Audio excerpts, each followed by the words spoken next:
상상해 보시죠. 당신은 지금 70대 후반입니다. 네, 은퇴하신 지 한참 된 상황인 거죠? 맞아요. 매달 딱 들어오는 고정된 연금으로만 생활을 꾸려가야 하는 상황이에요. 근데 당신은 전 세계에서 가장 물가가 비싸고 주거비가 막 살인자기기로 악명 높은 도시, 그 샌프란시스코 한복판에 그대로 남기로 결정합니다. 와, 샌프란시스코요? 거긴 진짜 젊은 직장인들도 월세 감당 못해서 막 외곽으로 도망치는 곳이잖아요. 그렇죠. 겉으로만 보면 이 결정은 약간 재정적인 자살의 행위나 다름없어 보입니다.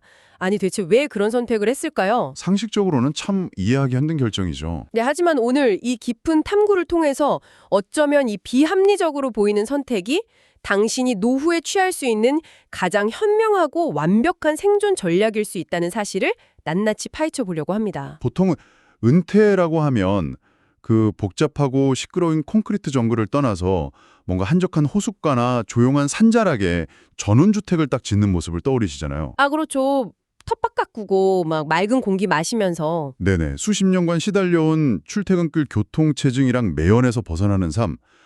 이게 마치 우리 사회가 합의한 은퇴의 정답, 약간 로망처럼 여겨져 왔거든요. 근데 방금 제가 말씀드린 샌프란시스코의 60대 후반 시니어 부부 사례가 월스트리트 저널에 소개가 되면서 그 견고한 상식에 정면으로 균열을 냈습니다. 맞습니다. 그래서 오늘은 바로 그 균열의 지점을 해부해 볼 텐데요. 네, 오늘 우리가 깊게 파고들 핵심 자료는요. 김영래 평협장이 2020년 4월 1일에 발행한 칼럼입니다. 제목이 아침마다 지혜 311호 도시의 품격과 시니어의 자립, 왜 우리는 대도시를 선택해야 하는가?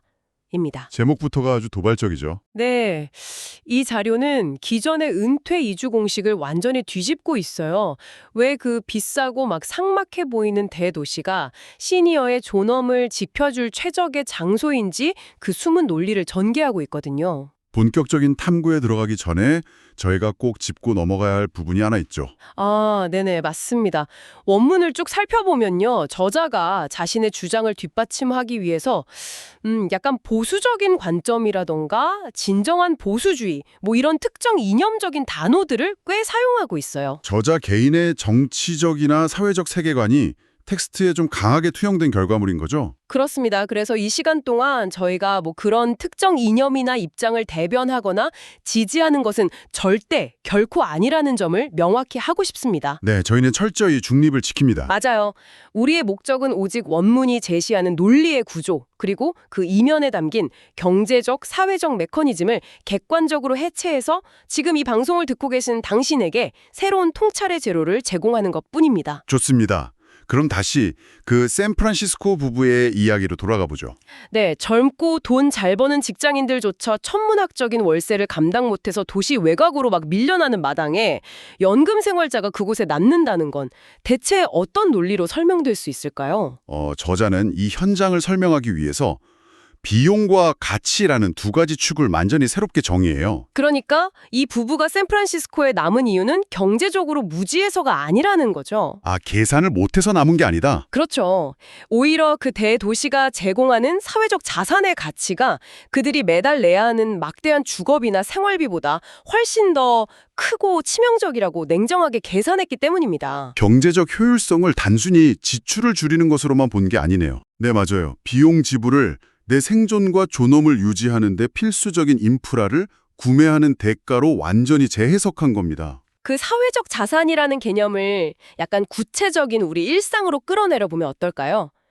결국 도시의 촘촘한 밀집도가 만들어내는 혜택을 말하는 것일 텐데요. 여기서 바로 15분 도시라는 핵심 개념이 등장합니다. 15분 도시요? 요즘 자주 들리는 말이긴 한데. 네, 인간은 나이가 들면서 필연적으로 신체 기능이 저하되잖아요. 이때 시니어에게 질병 자체보다 더 무서운 최악의 적이 뭔지 아시나요? 글쎄요. 아픈 것보다 무서운 거면 아무래도 외로움? 외로움도 있지만 더 치명적인 건 바로 고립입니다. 내가 원할 때 원하는 곳으로 내 힘으로 이동할 수 없다는 무력감이죠. 아, 내 발로 나갈 수 없다는 공포. 맞아요. 근데 대도시의 고밀도 인프라는 이 고립을 원천적으로 차단해줘요. 문을 나서서 도보권 내 혹은 휠체어로 15분 거리 안에 세계 최고 수준의 전문 의료기관부터 신선한 식재료를 파는 마트, 약국, 은행이 다 모여 있잖아요. 아, 듣고 보니까 그 전원 생활이 약간 수동 변속기가 달린 클래식 스포츠카 같다는 생각이 확 드네요. 오, 수동 변속기 스포츠카요? 비유가 재밌는데요. 어떤 의미죠? 그러니까 막 관절이 튼튼하고 반사신경이 살아있을 때는 기어를 착착 변속하면서 달리는 낭만이 있잖아요. 아, 시골길을 달리는 낭만, 그죠? 네. 근데 만약에 무릎에 관절염이 심하게 오거나 한밤중에 막 심장 통증이 와서 급히 응급실을 가야 하는 상황이 오면 어떨까요? 클러치를 밟을 힘이 없는 순간 그 아름다웠던 스포츠카는 내 생존을 옥죄는 거대한 고철덩어리가 되어버리거든요. 와, 정확합니다. 클러치를 밟을 근력이 사라지는 순간 그 화려한 기계는 철저히 나를 배제해버리죠. 그렇죠. 내가 통제할 수가 없게 되니까요. 반면에 대도시는 페달을 밟을 힘이 없어도 심지어 운전대를 잡을 시력이 떨어져도 나를 목적지까지 안전하게 옮겨지는 거대한 자율주행 시스템과 같아요. 아, 도시는 자율주행 시스템이다. 네, 사실 지방의 한적한 마을에서는 전문적인 심혈관 질환치료센터나 뇌신경센터를 유지할 수가 없거든요. 사람이 없으니까 병원도 못 들어오죠. 맞아요. 그런 고도의 의료시설과 인프라가 존재하려면 수백 명의 인구가 밀집해서 만들어내는 거대한 자본과 수요가 필수적이니까요. 그러니까 대도시에 산다는 건 단순히 집 앞에 편의점 가기 편하다 이런 차원의 문제가 아니네요. 훨씬 깊은 의미가 있죠. 타인이나 자녀의 도움 없이도 내 일상의 통제권을 온전히 내가 쥐고 있을 수 있다는 것. 그것이 곧 시니어의 자존감이자 존엄성의 근거가 된다는 뜻입니다. 이동권이 단순한 편리함을 넘어서 한 인간으로서 스스로의 삶을 경영할 수 있는 생존권 그 자체가 된다는 거군요. 전원 생활의 그 평화로워 보이는 이면에는 위기 상황이 터졌을 때 스스로 대처할 수 없다는 아주 치명적인 리스크가 숨어 있다는 걸 저자는 날카롭게 지적하고 있네요. 바로 그 점 때문에 저자는 전원 생활에 대한 맹목적인 동경을 최악의 상황을 대비하지 않는 유비무환의 부재라고 아주 따끔하게 꼬집는 겁니다. 몸이 불편해지는 순간 그 평온했던 자연이 가장 가혹한 유배지로 돌변할 수 있으니까요. 어우, 무섭네요. 네, 진짜 현실적인 공포죠. 자, 대도시가 생존을 위한 필수 요새라는 점은 구조적으로 완전히 납득이 갑니다. 하지만 솔직히 현실적인 숫자의 문제를 피할 수는 없잖아요. 돈 문제 말씀이시죠? 맞아요. 당장 통장에 찍히는 제한된 연금을 생각해보죠. 대도시 한복판에 남는다는 건 매달 날아오는 엄청난 재산세, 비싼 관리비, 그리고 그 살인적인 물가를 다 감당해야 한다는 뜻이거든요. 그렇죠. 숨만 쉬어도 돈이 나간다고들 하잖아요. 부유한 극소수의 자산가들이야 뭐 존엄을 돈으로 살 수 있겠지만 평범한 은퇴자에게 그 엄청난 유지비는 몇 달 안에 계좌를 바싹 말라붙게 할 텐데요. 경제적 파탄을 감수하면서까지 대도시에 남는 게 과연 현실적인 대안일 수 있을까요? 바로 그 지점이 은퇴를 앞둔 많은 분들이 겪는 가장 큰 딜레마일 겁니다. 여기서 저자는 세금과 생활비라는 비용을 바라보는 우리의 패러다임을 또 한번 완전히 뒤집어 엎어요. 패러다임을 어떻게 뒤집죠? 우리는 보통 대도시의 높은 세금을 아까운 매몰 비용이나 피할 수 있다면 어떻게든 줄여야 하는 손실로 인식하잖아요. 당연하죠. 세금 고지서 보면 막 한숨부터 나오는데요. 하지만 저자는 이를 나의 평온하고 안전한 일상을 보장받기 위한 필수적인 안전망 투자로 규정합니다. 내가 내는 그 비싼 세금이 곧 나를 지키는 방어막이라는 논리인가요? 네. 도시의 메커니즘을 들여다보면 그 의미가 아주 선명해져요. 우리가 내는 그 막대한 세금, 과연 어디로 갈까요? 글쎄요, 뭐 도로 깔고 경찰 월급 주고 하는 데 쓰이겠죠? 맞습니다. 밤늦게 걸어도 범죄의 표적이 되지 않도록 역대 최저치의 범죄율을 유지하는 고도화된 경찰력과 CCTV 시스템, 휠체어나 보행기가 걸려 넘어지지 않도록 끊임없이 포토를 메우고 보도블럭을 정비하는 도로 유지보수 인력들. 아, 휠체어 타시는 분들한테 포토는 진짜 치명적이겠네요. 그럼요. 그리고 거동이 불편한 사람도 스마트폰 앱 하나로 부를 수 있는 첨단 자율주행 교통망. 이 모든 인프라에 그 세금이 투입되는 겁니다. 나이가 들어서 완령이 약해지고 걸음이 느려지면 인간은 범죄나 사고에 가장 취약한 타겟이 되잖아요. 네, 치안과 인프라가 부실한 외곽 지역에서 개인이 사설경원을 고용하거나 개인 운전기사를 두는 건 불가능하잖아요. 엄청난 갑부가 아닌 이상이요. 아, 듣고 보니까 결국 대도시에 거주하면서 내는 높은 세금은 수백만 명의 시민들과 함께 최상위 등급의 안전 서비스와 의료 인프라를 공동 구매하는 비용으로 봐야 한다는 거군요. 정확합니다. 공동구매요. 혼자서는 절대 구축할 수 없는 시스템을 도시라는 거대한 플랫폼을 통해서 약간 구독 서비스처럼 이용하고 있는 셈이네요. 네, 그 공동구매라는 개념에서 한 걸음 더 나아가서요. 저자는 사회적 계약의 완성이라는 아주 흥미로운 관점을 제시합니다. 사회적 계약이요? 그건 또 무슨 뜻이죠? 지금의 시니어 세대는 지난 40년 가까운 세월 동안 진짜 묵묵히 일하면서 세금을 성실하게 납부해 왔잖아요. 그렇죠. 대한민국을 이만큼 키워낸 분들이죠. 맞아요. 지금의 화려한 대도시 인프라와 촘촘한 사회 시스템을 쌓아 올린 주역들이에요. 아, 그러니까 평생을 바쳐서 이 거대한 보험에 막대한 프리미엄을 납부해온 셈이네요. 바로 그겁니다. 평생토록 보험료를 그렇게 성실하게 냈는데 막상 나이가 들어서 그 혜택을 쫙 수령해야 할 시기가 되니까 비용을 아껴야 해? 이러면서 스스로 보험을 해지하고 변두리로 떠나는 게 과연 합리적이냐는 반문이에요. 와, 이거 진짜 머리를 한 대 맞은 것 같네요. 은퇴를 했다고 해서 자신이 구축한 문명의 중심부에서 스스로 걸어 나와서 불편함을 감수할 이유가 전혀 없다는 뜻이군요. 네, 자신이 평생 헌신해서 만들어낸 이 고도화된 시스템 안에서 안전하고 편리한 혜택을 마음껏 누리는 건 사치나 낭비가 아닙니다. 낭비가 아니다. 네, 그것은 이 사회를 일궈낸 시니어들이 마땅히 누려야 할 정당한 권리라는 거죠. 이 관점의 전환은 꽤 강렬하네요. 우리는 무조건 지출을 줄이는 것만이 미덕이라고 여겨왔는데 그런 기존의 재무적인 은퇴 설계가 사실은 가장 핵심적인 생명줄을 스스로 뚝 끊어버리는 행위일 수도 있다는 무서운 경고로 들립니다. 맞습니다. 아까 언급하셨던 저자가 막 보수적이라는 이념적 단어까지 동원해가면서 강조하고 싶었던 게 결국 이런 거였어요. 아, 검증된 사회 시스템 안에서 자신이 기여한 만큼의 권리를 당당하게 요구하고 누리는 태도요? 네네. 사회적 룰 안에서 자신의 기반을 단단히 지키면서 존엄을 유지하는 것. 그것이 저자가 원문을 통해 관찰하고자 했던 시니어의 진짜 지혜로운 생존 방식인 겁니다. 좋습니다. 도시의 물리적 하드웨어, 즉 의료망이나 치안, 자율주행 같은 안전망에 왜 막대한 비용을 지불해야 하는지 그 논리적 근거는 충분히 설명이 된 것 같아요. 비용 이상의 가치가 확실히 있죠. 네, 그렇다면 이제 물리적 생존, 그 이후의 문제를 좀 들여다봐야겠습니다.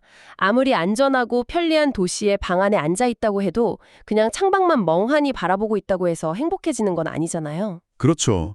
인간은 의미를 찾는 존재니까요. 이 거대하고 복잡한 시스템 안에서 시니어들은 구체적으로 어떤 역할을 하면서 삶의 의미를 찾아야 할까요? 생존의 욕구가 충족되었다면 필연적으로 연결의 욕구, 즉 자신이 세상에 여전히 쓸모있는 존재라는 것을 확인하고 싶은 욕구가 뒤따르게 됩니다. 아, 나 아직 죽지 않았어. 이런 느낌. 네네.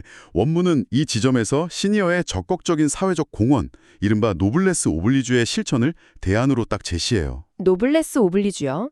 가진 자의 도덕적 의무? 이런 건데. 대도시는 또 진짜 수많은 사람과 자본, 정보가 쉴 새 없이 교차하는 거대한 용광로잖아요.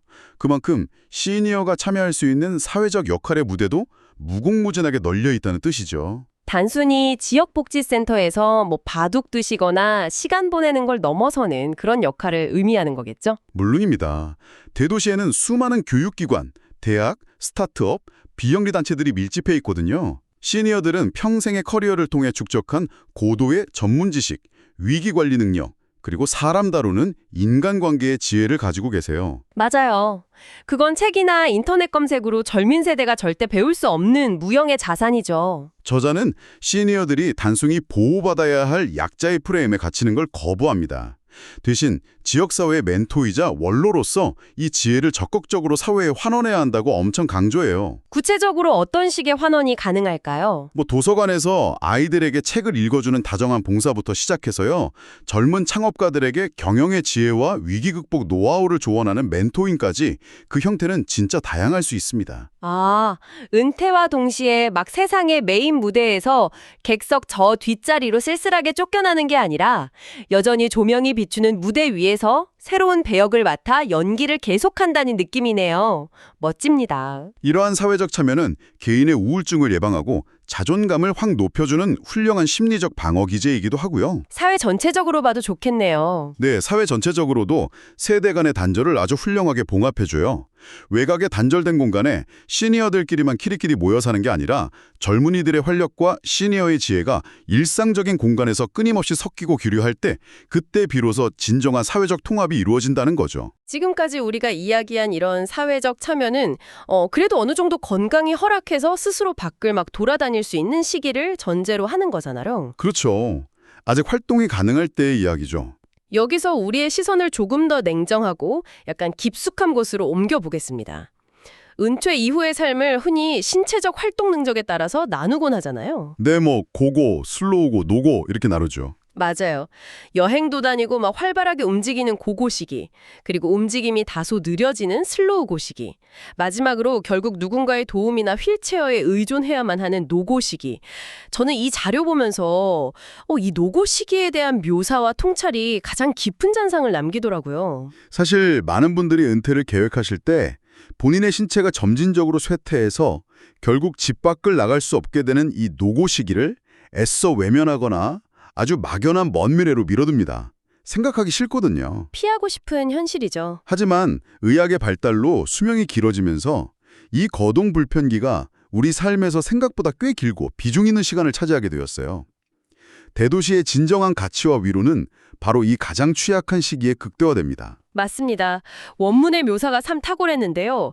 거동이 막 엄청 불편해져서 물리적인 행동 반경이 방 안으로 확 좁혀졌을 때의 상황을 한번 가정해보죠. 만약에 전원주택에 홀로 남겨진다면 해가 지고 난 뒤 창밖으로 보이는 건 뭘까요?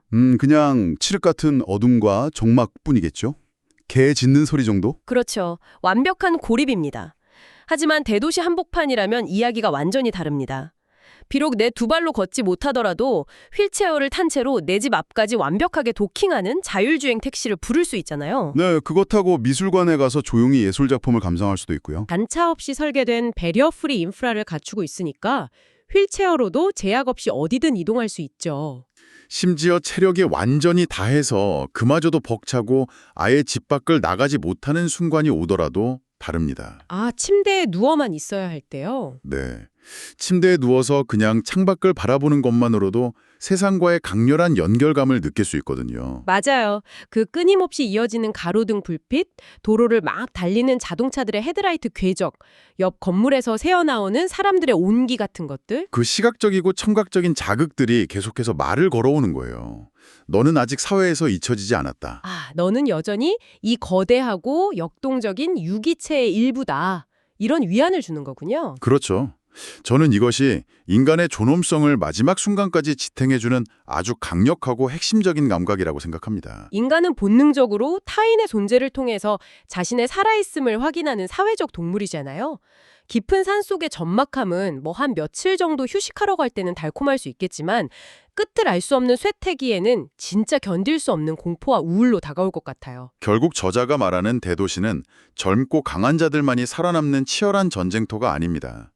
도시가 제공하는 그 촘촘하고 섬세한 인프라는 인간의 기능이 쇠퇴해가는 마지막 순간까지도 우리를 세상의 온기와 연결해주는 문명화된 요람이 될 수 있다는 거죠. 비용을 아끼기 위해서 익숙하고 편리한 인프라를 훌쩍 버리고 외곽으로 떠나는 것이 합리적인가?